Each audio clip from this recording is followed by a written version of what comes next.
Sepp, how have you been passing your days since the Vuelta a España? I saw you were in Durango. How's life been as Vuelta a España Grand Tour champion?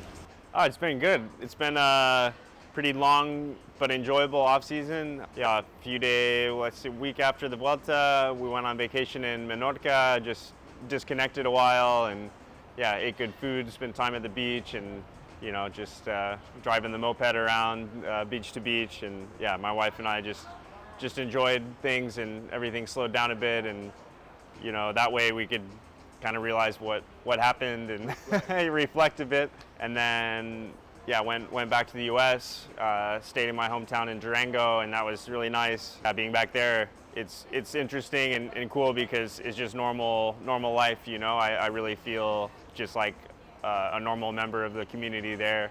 Of course, everybody knows me a bit more because of the Vuelta win and everything, but at the same time I feel just like a member of the community, just Sepp that everyone went to high school with, and reconnect with people. So that was really nice. Sepp, you're known as this nice guy. How does a nice guy succeed in such a cutthroat sport? I don't know. I mean, yeah, it's not necessarily true that the guys that are cutthroat are bad guys or anything like that.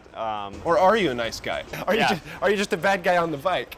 Yeah, nice I don't know. I mean, yeah, you always have to look out for yourself a bit, and at the end of the day, cycling is pretty simple in that you just need to be the best and have everything go well in terms of luck and everything, but you can't overcomplicate it, and you just have to ride your hardest and do your best. Cycling now, it's so, the differences are so small that you also have to know when it's your moment and take advantage of that. You said you have to look after yourself. What does that mean? Just sometimes you have to put yourself before others, I guess. Yeah, or say what you need or what you want, which is also part of being a leader.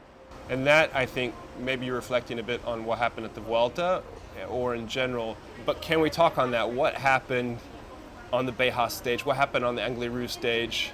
Shed some more light on this, because we saw an interview recently come out with Zeman as well, talking about Primoz and what he wanted to do. What was going on behind the scenes? Yeah, I mean, I think it was just really unique in the fact that we had three guys not going for the win, but in the podium position, three guys that were in the same team. So it's totally normal that everyone would have the same ideas, but it's also totally normal that everybody would have a different idea of what they want to do in the race, what their ambitions are, because it's high-level sport, high-level cycling, and you don't just go to a Grand Tour to ride around and not give your best. So yeah, it's totally valid that Primoz wanted to race, and it's totally valid that as well that everyone wanted to support me, because I was also in the red jersey at that time. You said that Primoz wanted to race. Was just him that, or was it Jonas as well, who both wanted a shot at the end? Yeah, of course, Jonas wants to race as well, and that's the thing. If one of us three says no, we go and race and see who's the best, then everybody else has to race as well, also in their own interest. That's just how it is, and like I said, it's a totally valid thing that guys that are riding to win in every single race that they enter also want to win the Vuelta. It was a new territory for you and for them, because you've been used to working so much for leaders, and they've been so much used to being a leader, and now the roles were reversed. You seem very, very positive in those days, but were you a bit bitter in a sense that, here are these guys I worked so much for over the years, I helped them win their Grand Tours, now guys, come on, it's my shot. Yeah. Because clearly you were going to win at one point, and there didn't need to be the fighting from your own teammates for the victory. Yeah, I mean, I wouldn't say bitter. I mean, I think I had a unique perspective because I had seen both sides of things. I had seen, okay, I know what it's like to be a helper. I know what it's like to, have the feeling of being on a really good day and thinking, oh, what could things be like if I had my chance to go for it and I wasn't only here to help. And then I also had the feeling of what it's like to be a leader and have the lead and realize how unique that is and what it would mean to lose it. So yeah, that's why I understand their perspective of being winners, because they're some of the best riders in the world, and they're they're only used to winning and also losing, but yeah, at least being always in that position of going for the win and having the full support behind them, and yeah, for me it was a unique perspective because I knew what it's like to sacrifice my own ambitions or good days for them. Was it finally, after the big team meeting that night there at the Vuelta, was it the director or also yourself that said to Jonas and Primoz, hey, this is how it is? Did you say that to Jonas and Primoz, hey guys, I want to be the leader, work for me? No, not necessarily. I mean, I said that I understand everyone's position. I understand why they want to go for it, but I said I also hope that they understood how I feel, how I have felt the past years helping them. You know, I never gave a second thought, but also, yeah, I had to give something up of my own ambitions to help them. Whether they needed my help or not, I don't know. Maybe they never did. I think they did, and I think there were many times where, you know, after your work, you pulled the brakes where you could have gone further, and you let the leader do his work. Yeah, it's always easy to look back and say, oh, this could have, would have, should have, but yeah. Do you stay in contact with Jonas and Primoz in the off season? You guys still A mates? little bit. Yeah, it's all good. I mean, yeah, there's always, that's bike racing. There's guys that I like off the bike, but are complete pests in the in the race, and that's not necessarily true for them. But everybody has a competitive side, but also a human side. How does that change things? How does the whole experience of winning the Vuelta change things for 2024? I think you talked a little bit about how you want to be a co-captain now in a Grand Tour. What would that be? What do you think in 2024? Yeah, I think it's something that's motivating. It keeps me pretty sharp and focused, knowing that not that I have to be there, but that I can achieve something if I close on the GC. But it's also a motivating way for me to help out other riders if that's the case, to be there close on the GC. But still have to see what the plan is for next year. Would you race all 3 Grand Tours again? No. I think next year would just be Tour and Vuelta. Just the Tour and the Vuelta. Would you hope to go into the Tour as a co-captain along with Jonas? I mean, why not? I mean, it doesn't hurt to try. There's no harm in seeing how far I can go. But yeah, I also realize how good Jonas is, and especially in the Tour, what his level is, what his ambition is, and if I can help him out, then that's could be really good. What do you think of the Tour de France route? We got a bit of everything there, gravel, 59 kilometers of time trialing, and you really showed on the Vuelta a España you stepped up in your time trialing, and of course mountains. Not so many high mountains back to back, but we have the mountains too. What do you think of the route? Yeah, I really like the route. I think just from the profiles, I like it more than this past year. You know, the mountain stages look super tough. A lot of long climbs, a bit more time at altitude. You know, I think the gravel stage is interesting.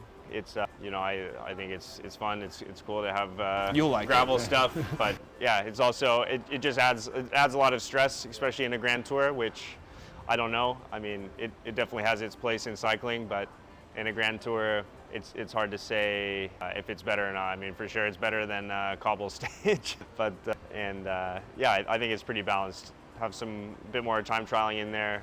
Really hard final time trial, so just have to see what the differences are before that final TT.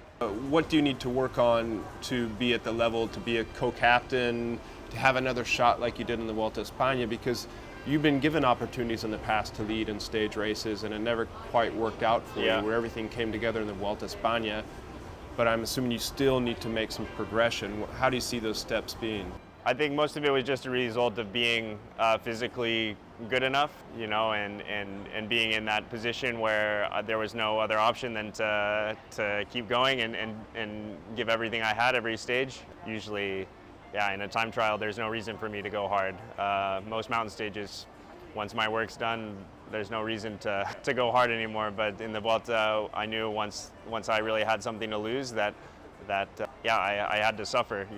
Nobody wants to suffer, but yeah, I had to suffer to get to the finish. So that's something different. So yeah, I think the main thing is just physically getting to that same level, and that maybe that's something I can only do once I have 2 Grand Tours in my system. So maybe I need to do 3 again to get to the 3rd one in good shape. No, well, I don't think you think that's what it is, but what do you think it is? What do you need to do to be back there again? I think it's exactly that. Yeah, being physically good enough. Yeah, I think in all 3 Grand Tours, my numbers were always the same, if not better, in each one. Of course, they're all different races, different dynamics, but yeah, just being at that physical level where I know that I can be there to win or be with the best riders, and then I think everything comes from there. I mean, also with the time trials in the Vuelta, I never trained on the time trial bike or anything. I just went out there on my TT bike setup that I've had for 4 years and just pushed a lot of power, and it was an okay result. I never overthought anything about the pacing or the aerodynamics or anything, and eventually I did a pretty good TT. So I think just tweaking a few things in that regard, but not overemphasizing anything is. And that'll change this winter probably, the TT work.